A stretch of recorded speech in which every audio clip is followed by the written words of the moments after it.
Hello बच्चों, good morning. आज की तारीख है 24 अप्रैल 2024। आज के करंट अफेयर क्वेश्चन और ललन टॉप प्रश्नों में आप सभी का स्वागत है। आज के करंट अफेयर क्वेश्चन बहुत ही महत्वपूर्ण है, जिसमें आप सभी को महत्वपूर्ण जानकारी देखने को मिलेगा। तो बस आप सभी से रिक्वेस्ट है कि प्लीज़ वीडियो को लाइक शेयर कमेंट जरूर करें। यह क्लास जो है कुमार गौरव सर के करंट अफेयर से लिया गया है। यह क्लास हम पूरी 20 से 22 मिनट में समाप्त कर देंगे। तो बस चलिए सॉल्व करते हैं 24 अप्रैल के दैनिक समसामयिक सभी प्रतियोगी परीक्षाओं के लिए महत्वपूर्ण प्रश्न को, जिसका पहला प्रश्न है, हाल ही में वैश्विक सैन्य खर्च पर सिपरी की रिपोर्ट के अनुसार वर्ष 2023 में भारत को कौन सा स्थान मिला है? तो भारत को चौथा स्थान मिला है। इसके बारे में व्याख्या देखें तो सिपरी रिपोर्ट अगर बात करें कहाँ से जारी होता है, तो स्टॉकहोम स्वीडन से यह रिपोर्ट जारी होता है। सिपरी रिपोर्ट में किसका उल्लेख किया जाता है? तो सैन्य खर्च के मामले में यह अपनी रिपोर्ट जारी करता है कि कौन सा देश कितना अपने सैनिकों के ऊपर पैसे खर्च करता है। तो सिपरी रिपोर्ट के अनुसार 2023 में सैन्य खर्च के मामले में पहले नंबर पर यूएसए है, दूसरे नंबर पर चीन है, तीसरे नंबर पर रूस है और चौथे नंबर पर भारत है। तो सिपरी रिपोर्ट के अनुसार सैन्य खर्च में भारत की रैंक कितनी है? तो चौथी रैंक है। भारत जो है 2023 में कितने रुपए खर्च किया है अपने सैन्य खर्च पर? तो 83.6 बिलियन डॉलर खर्च किया है। अगर बात करें कि 2023 में वैश्विक सैन्य खर्च के मामले में कितने प्रतिशत की वृद्धि हुई है? तो 6.8% की वृद्धि हुई है। ऐसा क्यों वृद्धि हुआ है? क्योंकि आप सभी को पता है कि एक तरफ जहां रूस और यूक्रेन के बीच युद्ध हो रहा है, वहीं जो है इजराइल और फिलिस्तीन के बीच भी युद्ध हो रहा है। तो सैन्य खर्च के मामले में 2023 में बढ़ोतरी देखी गई है 6.8%। नेक्स्ट कुछ महत्वपूर्ण रैंक में देख लेते हैं भारत का कौन सा स्थान है।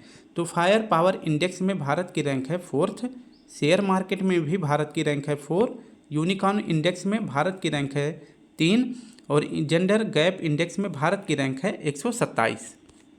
नेक्स्ट हमारा है HDI ह्यूमन डेवलपमेंट इंडेक्स में भारत की रैंक है 134, हैप्पीनेस इंडेक्स में भारत की रैंक है 126, भ्रष्टाचार धारणा सूचकांक में भारत की रैंक है 93।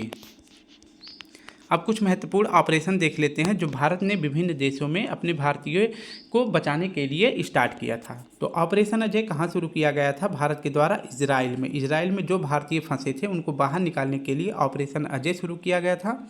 ऑपरेशन गंगा भारत ने कहाँ शुरू किया था? तो यूक्रेन में शुरू किया था, यूक्रेन में फंसे भारतीयों को बाहर निकालने के लिए। ऑपरेशन देवी शक्ति भारत ने कहाँ शुरू किया था? तो अफगानिस्तान में जो भारतीय फंसे थे उनको बाहर निकालने के लिए शुरू किया गया था। ऑपरेशन इंद्रावती भारत ने कहाँ शुरू किया था? तो हैती में शुरू किया था। नेक्स्ट हमारा है ऑपरेशन करुणा, भारत ने म्यांमार में शुरू किया था। नेक्स्ट प्रश्न है, दूसरा प्रश्न है हमारा, हाल ही में वर्ष 2024 का world press photo of the year के पुरस्कार से किसे सम्मानित किया गया है?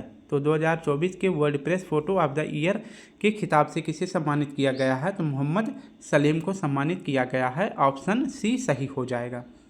इसके बारे में व्याख्या देखें तो world press photo of the year 2024 से सम्मानित किसे किया गया है? तो मोहम्मद सलीम को सम्मानित किया गया है और ये फिलिस्तीन के फोटोग्राफर हैं। और इन्होंने किस तरह का फ़ोटो खींचा है? तो आप सभी को पता है इजराइल और फिलिस्तीन के बीच संघर्ष हो रहा है, तो इसी बीच का एक फ़ोटो मोहम्मद सलीम ने खींचा है, जिसे world press photo of the year का खिताब से सम्मानित किया गया है। ये फ़ोटो आप देख सकते हैं, कुछ इस तरह का ये फ़ोटो है। ये जो है फिलिस्तीन की औरत है और अपने बेटी या बेटे को लेकर जो है इस कफन में लिपटा हुआ उसे लेकर अपने गोद में रो रही थी। युद्ध कोई भी हो, हारता कौन है? मानवता हारती है। दोनों साइड के कौन मरते हैं? आम आदमी मरता है, सैनिक मरते हैं, होते इंसान ही हैं, लेकिन ईगो दो देशों के बीच में पिस कौन जाता है? बीच में मानवता पिस जाती है, लोग पिस जाते हैं, जो वहाँ के आम नागरिक होते हैं उनकी डेथ हो जाती है।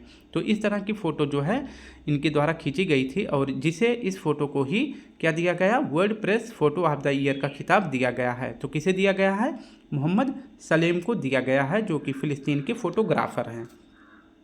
World press photo of the year का खिताब कहाँ से प्रदान किया जाता है? कौन देता है? तो एम्स्टर्डम में या फोटो के लिए world press photo of the year का खिताब दिया जाता है। एम्स्टर्डम नीदरलैंड का एक शहर है। ठीक है, तो ये आपको याद रखना है किसे दिया गया है? तो मोहम्मद सलीम को दिया गया है। अब बात करें तो मिशेल टेलाग्रैंड को कौन सा पुरस्कार दिया गया है? तो एबल पुरस्कार से सम्मानित किया गया है मिशेल टेलाग्रैंड को। और एबल पुरस्कार किस क्षेत्र से संबंधित है? तो यह मैथमेटिक्स का अवार्ड है। अभी हाल ही में मेगा स्टार चिरंजीवी को कौन सा अवार्ड दिया गया है? तो 2024 में पद्म विभूषण से सम्मानित किया गया है साउथ के मेगा स्टार चिरंजीवी को। नेक्स्ट हमारा है, अभी हाल ही में बिहार के पूर्व मुख्यमंत्री को भारत रत्न दिया गया है जिनका नाम है कर्पूरी ठाकुर। तो 2024 में बिहार के पूर्व मुख्यमंत्री को भारत रत्न से सम्मानित किया गया है। नेक्स्ट प्रश्न हमारा है, अभी हाल ही में मरणोपरांत किसे पद्म विभूषण प्राप्त हुआ है? तो बिंदेश्वर पाठक जी को मरणोपरांत पद्म विभूषण 2024 से सम्मानित किया गया है। बिंदेश्वर पाठक का संबंध किससे है? तो ये सुलभ शौचालय के जनक भी कहलाते हैं। नेक्स्ट प्रश्न है, अभी हाल ही में किस शास्त्रीय नृत्य की प्रसिद्ध कलाकार वैजयंती माला को कौन सा अवार्ड मिला है? तो किस शास्त्रीय नृत्य से संबंधित है वैजयंती माला जी? तो ये भरतनाट्यम से संबंधित है और इन्हें जो अभी हाल ही में 2024 का पद्म विभूषण पुरस्कार से सम्मानित किया गया है। तीसरा प्रश्न हमारा है, हाल ही में पहली बार हिंदी रेडियो दिवस प्रसारण कहाँ प्रारंभ हुआ है? तो हाल ही में पहली बार हिंदी रेडियो का प्रसारण कहाँ हुआ है? तो इसका सही जवाब हो जाएगा कुवैत, ऑप्शन बी सही हो जाएगा। कुवैत देश में, जो कुवैत देश में एम्बेसी है, वहाँ पे जो है पहली बार हिंदी रेडियो का प्रसारण किया गया है। आप सभी को पता है कि पूरे विश्व में कोई ऐसा देश नहीं है जहाँ पे भारतीय पहुँचे ना हो, जहाँ पे भारतीय रह नहीं रहे हों, ठीक है। तो इसी प्रकार से 1 मिलियन भारतीय जो है कहाँ पे रह रहे हैं? कुवैत देश में रह रहे हैं। तो यहीं की एम्बेसी में जो है पहली बार हिंदी रेडियो का प्रसारण किया गया है, ये आपको याद रखना है। और कुवैत देश की राजधानी अगर पूछे तो कुवैत सिटी है। नेक्स्ट प्रश्न हमारा अगर देखें तो विश्व रेडियो दिवस कब मनाया जाता है? तो यह 13 फरवरी को मनाया जाता है। यूपीआई को अपनाने वाला पहला यूरोपीय देश कौन सा है? तो फ्रांस है। यूपीआई का फुल फॉर्म होता है यूनिफाइड पेमेंट इंटरफेस, इसका फुल फॉर्म होता है। विश्व हिंदी दिवस कब मनाया जाता है? तो विश्व हिंदी दिवस मनाया जाता है 10 जनवरी को, जबकि राष्ट्रीय हिंदी दिवस कब मनाया जाता है? तो 14 सितंबर को मनाया जाता है। राजभाषा का उल्लेख किस संविधान के किस भाग में किया गया है? तो राजभाषा का उल्लेख संविधान के भाग 17 में किया गया है। अनुच्छेद पूछे तो 343 में किया गया है। राजभाषा के उल्लेख, जो राजभाषा या फिर संघ भाषा का उल्लेख या फिर उसके आयोग में सुधार करने के लिए राष्ट्रपति ने अनुच्छेद 344 के तहत किस आयोग का गठन किया था? तो BS धर आयोग का गठन किया था। अगर पूछे राजभाषा आयोग के सुधार के लिए पहले आयोग के अध्यक्ष कौन बनाए गए थे? तो BS धर जो है इसके हेड भी बनाए गए थे। और आयोग कौन सा था? तो BS धर आयोग भी था। नेक्स्ट प्रश्न हमारा है चौथा, हाल ही में पहला अंतर्राष्ट्रीय इंद्रधनुष पर्यटन सम्मेलन कहाँ आयोजित हुआ है? तो इंद्रधनुष जो है, ये जो फ्लैग होता है, ये किस समुदाय से संबंधित होता है? तो जो समलैंगिक लोग होते हैं उनके लिए एक फ्लैग जो है निर्धारित कर दिया गया है। तो 7 रंगों का जो इंद्रधनुष होता है वो उन्हीं से संबंधित माना जाता है। किन लोगों से? तो जो समलैंगिक लोग होते हैं। तो इसीलिए पहली बार जो है अंतर्राष्ट्रीय इंद्रधनुष पर्यटन सम्मेलन कहाँ पे आयोजित किया गया है? तो ऑप्शन ए नेपाल में इसका सही जवाब हो जाएगा। इसके बारे में व्याख्या देखें तो राष्ट्रीय इंद्रधनुष पर्यटन सम्मेलन पहली बार जो है इसका आयोजन कहाँ किया गया है? नेपाल में किया गया है। इंद्रधनुष जो फ्लैग है किससे संबंधित है? तो LGBTQ समुदाय से संबंधित है, ये आपको याद रखना है। L से आपका हो जाएगा लेस्बियन, G से हो जाएगा आपका गे, B से हो जाएगा आपका बाइसेक्सुअल, T से हो जाएगा ट्रांसजेंडर और Q से हो जाएगा क्यूरी। तो ये जो सभी समुदाय होते हैं इनका कौन सा फ्लैग होता है? तो इनका इंद्रधनुष फ्लैग होता है। तो इन्हीं के लिए जो है अगर इसका उद्देश्य पूछे तो समलैंगिक व्यक्ति को पर्यटन में शामिल किया जा सके, इसीलिए जो है अंतर्राष्ट्रीय इंद्रधनुष पर्यटन सम्मेलन पहली बार कहाँ आयोजित किया गया है? नेपाल में किया गया है। आप सभी को पता है कि नेपाल में जो है समलैंगिक विवाह को कानूनी मान्यता दे दी गई है, जबकि भारत में अभी इस प्रकार की कोई भी कानूनी मान्यता समलैंगिक लोगों के लिए नहीं दिया गया है, ठीक है। तो पहला अंतर्राष्ट्रीय इंद्रधनुष पर्यटन सम्मेलन कहाँ पे हुआ है? नेपाल में हुआ है, ये आपको याद रखना है। ये आप देख सकते हैं, पहला अंतर्राष्ट्रीय इंद्रधनुष पर्यटन सम्मेलन कहाँ पे आयोजित किया गया है? तो नेपाल में किया गया है। नेपाल से सीमा बनाने वाले भारत के कितने राज्य हैं? तो 5 राज्य हैं। कौन कौन से हैं? तो सबसे पहले आपका उत्तराखंड, दूसरा उत्तर प्रदेश, तीसरा बिहार, चौथा पश्चिम बंगाल और 5वां सिक्किम।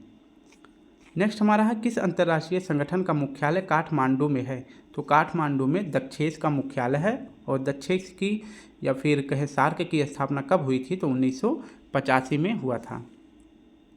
काला पानी विवाद जो है किन दो देशों के बीच में है? तो काला पानी विवाद है भारत और नेपाल के बीच में। काला पानी जो है विवाद ये कहाँ पे हो रहा है? यह विवाद किस क्षेत्र से संबंधित है? तो यह उत्तराखंड का एक क्षेत्र है, यहीं से संबंधित है और यह विवाद भारत और नेपाल के बीच में बना हुआ है। बृहद हिमालय की कौन सी रेंज नेपाल में स्थित है? तो बृहद हिमालय की जो बृहद हिमालय के अंतर्गत जो मध्य हिमालय आता है, 3 हिमालय हैं, तो ग्रेट हिमालय, मध्य हिमालय, शिवालिक हिमालय। तो शिवालिक हिमालय, अरे जो ये मध्य हिमालय है इसके 4 भाग हैं, ठीक है। तो इसके 4 भाग हैं, तो ये चौथा भाग कौन सा है जो नेपाल में स्थित है? इसे महाभारत जो है कहा जाता है, ठीक है। तो कौन सा रेंज स्थित है? तो महाभारत रेंज स्थित है नेपाल में। नेक्स्ट प्रश्न हमारा 5वां है, हाल ही में सुप्रीम कोर्ट ने किसे संवैधानिक अधिकार घोषित किया है?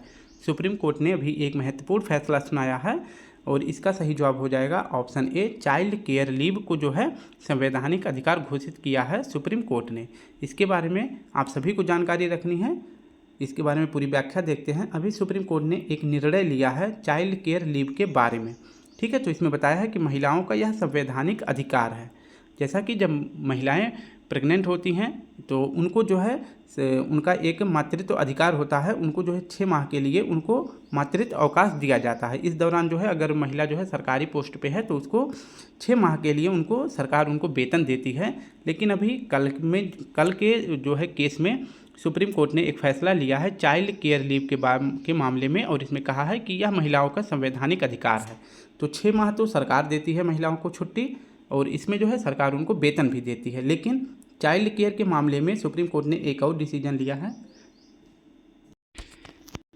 इसमें जो है 2 साल के लिए सुप्रीम कोर्ट ने और लीव देने के लिए संवैधानिक अधिकार महिलाओं का बता दिया है, ठीक है। तो मतलब 6 माह के लिए तो सरकार दे देती है छुट्टी, लेकिन अगर महिलाएं चाहें तो 2 साल के लिए वो अपने चाइल्ड केयर के लिए लीव ले सकती हैं और इसमें जो है संवैधानिक अधिकार सुप्रीम कोर्ट ने बता दिया है। और यह अधिकार जो है महिलाओं को किस आर्टिकल के तहत दिया गया है? तो आर्टिकल 15 के तहत दिया गया है। इस तरह का केस किसने किया था? तो इस तरह का 2 साल के लिए चाइल्ड लीव केयर के लिए केस की याचिका किसने दायर किया था? तो हिमाचल प्रदेश की एक प्रोफेसर थी, असिस्टेंट प्रोफेसर, उसने याचिका दायर किया था सुप्रीम कोर्ट ने। तो सुप्रीम कोर्ट ने इस प्रकार का फैसला लिया है कि 6 माह का तो मातृत्व अवकाश सरकार के द्वारा दिया ही जाता है, लेकिन महिलाएं चाहेंगी तो उन्हें 2 साल के लिए चाइल्ड केयर लीव भी दे दिया जाएगा और यह महिलाओं का संवैधानिक अधिकार है। अनुच्छेद 15 के तहत यह प्रावधान किया गया है, ठीक है। तो अब नेक्स्ट देखें तो ये हैं DY चंद्रचूड़ साहब जो कि सुप्रीम कोर्ट के मुख्य न्यायाधीश हैं। नेक्स्ट हमारा है, किस केस में सुप्रीम कोर्ट ने संविधान का मूल ढांचा सिद्धांत प्रदान किया है?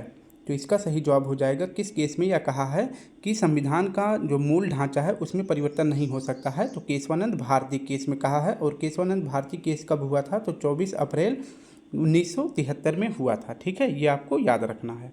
नेक्स्ट हमारा है, वर्तमान में प्रस्तावना संविधान का भाग है या नहीं, यह किस केस में उल्लेखित किया गया है? तो वर्तमान में जो है प्रस्तावना संविधान का भाग है, ये बात सही है। लेकिन पहले क्या कहा गया था? कहा गया था कि बेरूबाड़ी केस में कहा गया था कि जो प्रस्तावना है यह संविधान का भाग नहीं है। लेकिन केशवानंद भारती केस, इसमें कहा गया है कि प्रस्तावना है यह संविधान का भाग है। तो बेरूबाड़ी केस में प्रस्तावना संविधान का भाग नहीं है, इसका उल्लेख किया गया था। उसके जो है बाद केशवानंद भारती केस हुआ तो इसमें बताया गया है कि जो प्रस्तावना है यह संविधान का भाग है। नेक्स्ट है, किस केस में निजता के अधिकार को मौलिक अधिकार घोषित किया गया है? तो इसका सही जवाब हो जाएगा पुट्टास्वामी केस। अनुच्छेद 21 के तहत जो है निजता के अधिकार को मौलिक कर्तव्य घोषित किया गया है। नेक्स्ट हमारा है, किस केस में यह कहा गया है कि समलैंगिकता अपराध नहीं है? तो नवतेज कौर केस में कहा गया है कि जो समलैंगिकता है यह अपराध नहीं है। लेकिन समलैंगिकता अपराध है, यह किस धारा में कहा गया था? तो IPC की धारा 377 में कहा गया था कि समलैंगिकता अपराध है। लेकिन कुछ दिन बाद केस होता है नवतेज कौर केस, इसमें कहा गया है कि समलैंगिकता अपराध नहीं है। नेक्स्ट हमारा है, किस केस में यह कहा गया है कि मौलिक अधिकार और नीति निर्देशक तत्व एक सिक्के के 2 पहलू हैं? तो मिनर्वा मिल्स केस 1980 में यह केस हुआ था और इसमें बताया गया है कि मौलिक अधिकार और नीति निर्देशक तत्व एक ही सिक्के के 2 पहलू हैं। नेक्स्ट प्रश्न हमारा है 6वां, हाल ही में IIT रुड़की के शोधकर्ताओं ने दुनिया के सबसे बड़े सांप वासुकी इंडिकस का जीवाश्म कहाँ खोजा है? तो IIT रुड़की ने दुनिया का सबसे बड़े सांप के जीवाश्म की खोज कहाँ करी है? तो गुजरात में करी है, और जिसका नाम क्या है? वासुकी इंडिकस है। इसके बारे में व्याख्या देखें तो वासुकी इंडिकस यह विश्व का सबसे बड़ा सांप है, और इसका जीवाश्म कहाँ खोजा गया है? तो कच्छ, गुजरात में खोजा गया है। किसके द्वारा? तो IIT रुड़की के द्वारा यह खोजा गया है, और यह सांप जो है 15 से 20 मीटर लंबा है। इसका अवशेष आप यहाँ पे देख सकते हैं। ठीक है, तो ये कहाँ पे खोजा गया है? गुजरात के कच्छ में खोजा गया है। अगर बात करें जीवाश्म का अध्ययन क्या कहलाता है? तो पेलियोटोलॉजी कहा जाता है। जबकि जीवाश्म की आयु की गणना किस आधार पर करी जाती है? तो C14 या फिर कार्बन डेटिंग के आधार पर जीवाश्म की आयु की गणना की जाती है। नेक्स्ट हमारा है dolphin, starfish, shark, blue whale में वास्तविक मछली कौन सी है? तो इन चारों में जो है वास्तविक मछली है शार्क। शार्क क्या है? तो शार्क जो है सबसे बड़ी मछली है। लेकिन ब्लू व्हेल क्या है? तो यह सबसे बड़ा स्तनधारी जीव है। सबसे बड़ा पक्षी और सबसे छोटा पक्षी कौन सा है? तो सबसे बड़ा पक्षी है शुतुरमुर्ग, सबसे छोटा है हमिंग बर्ड। सबसे बड़ा पुष्प तथा सबसे छोटा पुष्प कौन सा है? तो इसका सही जवाब हो जाएगा, सबसे बड़ा है रिफ्लेसिया और सबसे छोटा है बुल्फिया। हाल ही में किस नई प्रजाति खोजी गई है जिसका नाम गुरु रविंद्रनाथ टैगोर के नाम पर रखा गया है? तो यह बैक्टीरिया प्रजाति खोजी गई है, और इसका नाम जो है गुरु रविंद्रनाथ टैगोर के नाम पर रखा गया है। और किसके द्वारा खोजा गया है? तो विश्व भारती यूनिवर्सिटी के द्वारा खोजा गया है। यह यूनिवर्सिटी कहाँ पे है? तो यह कलकत्ता में है। ठीक है, नेक्स्ट हमारा है 7वां प्रश्न। हाल ही में पद्मश्री पुरस्कार से सम्मानित रेजवाना चौधरी का संबंध किससे है? तो अभी हाल ही में पद्मश्री पुरस्कार से सम्मानित रेजवाना चौधरी का संबंध किस देश से है? तो इसका सही जवाब हो जाएगा ऑप्शन सी, बांग्लादेश से संबंधित हैं। इसके बारे में व्याख्या देखें तो अभी हाल ही में राष्ट्रपति द्रौपदी मुर्मू ने 4 विदेशी लोगों को जो है पुरस्कार से सम्मानित किया है, जिनमें से रेजवाना चौधरी जो कि बांग्लादेश की हैं, ये कला के क्षेत्र में इन्हें पद्मश्री पुरस्कार से सम्मानित किया है द्रौपदी मुर्मू जी ने। तो इसको आपको याद रखना है। रेजवाना चौधरी कहाँ की हैं? बांग्लादेश की एक कला क्षेत्र की संगीतकार है। इन्हें पद्मश्री पुरस्कार से सम्मानित किया गया है। इसके बाद एक हो गए, दूसरा देखते हैं पद्म भूषण से किसे सम्मानित किया गया है? तो यंग लियू को सम्मानित किया गया है, जिनका संबंध ताइवान से है। और ये किस कंपनी के मालिक हैं? तो फॉक्सकॉन जो कार है उस कंपनी के मालिक हैं यंग लियू, जिन्हें पद्म भूषण से सम्मानित किया है द्रौपदी मुर्मू जी, ताइवान के हैं। ये आपको याद रखना है। तो 2 व्यक्ति हो गए। तीसरे व्यक्ति कौन है? तीसरे व्यक्ति हैं फ्रांस के चार्लेट। इन्हें जो है योगा के क्षेत्र में पद्मश्री से सम्मानित किया गया है। और चौथे व्यक्ति कौन है? प्रकाश सिंह हैं, जो कि पापुआ न्यू गिनी के हैं। इन्हें पद्मश्री से भी सम्मानित किया गया है। तो ये 4 व्यक्तियों को आपको याद रख लेना है।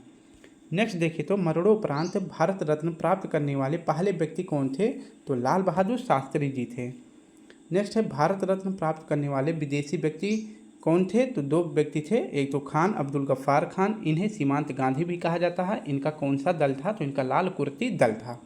और दूसरे व्यक्ति थे नेल्सन मंडेला। नेक्स्ट हमारा है भारत रत्न प्राप्त करने वाले पहले संगीतकार कौन थे? तो सुब्बा लक्ष्मी जी थी। नेक्स्ट प्रश्न हमारा है 8वां। हाल ही में अंडमान निकोबार के किस आदिवासी समूह ने पहली बार लोकसभा 2024 के लिए मतदान किया है? तो इसका सही जवाब हो जाएगा सोमपेन आदिवासी समूह ने पहली बार लोकसभा के चुनाव में मतदान किया है, जो कि कहाँ से संबंधित है? तो सोमपेन जनजाति संबंधित है अंडमान निकोबार द्वीप समूह से। इसके बारे में व्याख्या देखें तो अंडमान निकोबार की जनजातियाँ कौन कौन सी हैं? सोमपेन, ओंगे, निकोबारी, जारवा। तो ये सभी महत्वपूर्ण जनजातियाँ कहाँ की हैं? अंडमान की हैं। और पहली जनजाति ऐसी बन गई है जो लोकसभा में मतदान किया है, जिसका नाम है सोमपेन जनजाति। तो सोमपेन जनजाति कहाँ की है? अंडमान निकोबार की है, जो कि 18वीं लोकसभा में मतदान किया है। जो इन सोमपेन जनजाति के लिए जो वोटिंग स्थान के लिए जो वोटिंग स्थान बनाया गया था, उस स्थान का नाम रखा गया है सेम्पेन हट। ये आपको याद रखना है। और इन सेम्पेन जनजातियों का जो भाषा होता है उसे कहते हैं मथियास भाषा कहते हैं। और ये जनजाति बहुत ही संवेदनशील है, यानी कि इनकी जनसंख्या बहुत ही तेज़ी से घट गई है। और इनकी टोटल वर्तमान में इनकी 2011 की जनगणना के अनुसार अगर बात करें सेम्पेन जनजाति की जनसंख्या कितनी बची हुई है? तो 229 बची हुई है। और इन्हीं की जनसंख्या को देखते हुए इनकी जो है अति संवेदनशील जनजाति होने के कारण इनको जो है प्रोत्साहित किया गया है मतदान में अपना योगदान दे। इनके जो है जनसंख्या के मतलब बढ़ाव के लिए यानी इनकी जनसंख्या बढ़ सके इसके लिए भी सरकार यहाँ पे काम कर रही है। तो आप सभी को याद रखना है लोकसभा में ऐसी कौन सी जनजाति है जिसने मतदान किया है, तो सोमपेन जनजाति है जो कि अंडमान निकोबार की जनजाति है। ठीक है, ये आपको याद रखना है। ये कौन सी जनजाति है, तो सोमपेन जनजाति है। ठीक है, अब नेक्स्ट बात करते हैं वर्तमान में कौन सी लोकसभा के लिए चुनाव किए जा रहे हैं। तो 18वीं लोकसभा के लिए चुनाव हो रहा है और कितने चरणों में हो रहा है, तो 7 चरण में होगा। पहला चरण कब से शुरू है, तो 18 अप्रैल से शुरू है। आखिरी चरण 1 जून को समाप्त हो जाएगा और 4 जून को जो है रिजल्ट आ जाएगा कि नेक्स्ट है अंडमान और निकोबार को अलग करने वाला अक्षांश कौन सा है, तो 10 डिग्री अक्षांश जो है अंडमान और निकोबार जो समूह को अलग करता है। वीर सावरकर इंटरनेशनल एयरपोर्ट कहाँ पे है, तो यह पोर्ट ब्लेयर में है। नेक्स्ट है 9वां प्रश्न है हाल ही में विश्व पुस्तक और कॉपीराइट दिवस 2024 कब मनाया गया है, तो इसका सही जवाब हो जाएगा 23 अप्रैल को विश्व पुस्तक और कॉपीराइट दिवस मनाया जाता है।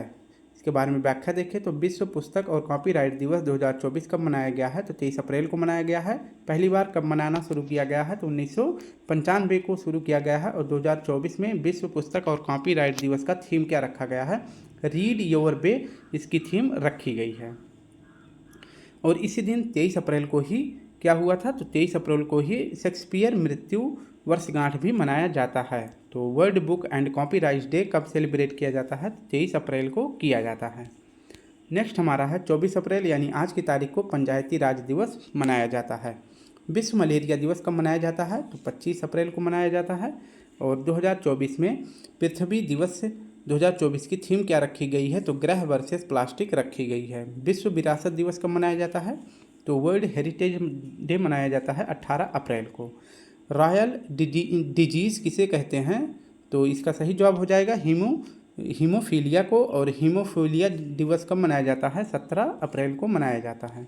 10वां प्रश्न है हाल ही में सबसे बड़ा मंदिर महोत्सव त्रिशूरपुरम 2024 कहाँ आयोजित हुआ है, तो इसका सही जवाब हो जाएगा ऑप्शन सी केरल में हुआ है। त्रिशूरपुरम 2024 फेस्टिवल कहाँ मनाया जाता है, यह मनाया जाता है केरल में। इसे मंदिर महोत्सव भी कहते हैं। और यह त्यौहार कितने दिन का होता है, तो यह 7 दिवसीय त्यौहार है। तो त्रिशूरपुरम 2024 कहाँ मनाया जाता है, तो यह मनाया जाता है महोत्सव केरल में जिसे मंदिर महोत्सव कहते हैं और ये 7 दिवसीय फेस्टिवल है। नेक्स्ट देखें तो ओणम फेस्टिवल कहाँ मनाया जाता है, तो ओणम मनाया जाता है केरल में। इसके बाद अट्टुकल पोंगल कहाँ मनाया जाता है, तो यह भी केरल में मनाया जाता है। पोंगल अगर पूछे तो अगर ओनली पोंगल पूछे तो यह मनाया जाता है तमिलनाडु में। ठीक है, लेकिन अट्टुकल पोंगल केरल में। नेक्स्ट है पुथड्डू फेस्टिवल तमिलनाडु में मनाया जाता है। बोनालू फेस्टिवल कहाँ मनाया जाता है, तो यह तेलंगाना में मनाया जाता है। स्टूडेंट, इस प्रकार से हमने अपने 10 क्वेश्चन साथ में लल्लन टॉप प्रश्न उसकी व्याख्या सब कुछ कंप्लीट कर लिया है। अगर वीडियो अच्छी लगे तो please student like share comment जरूर करें। कल फिर मिलते हैं नए टॉपिक के साथ, तब तक के लिए आप सभी को प्यारा सा जय हिंद जय भारत।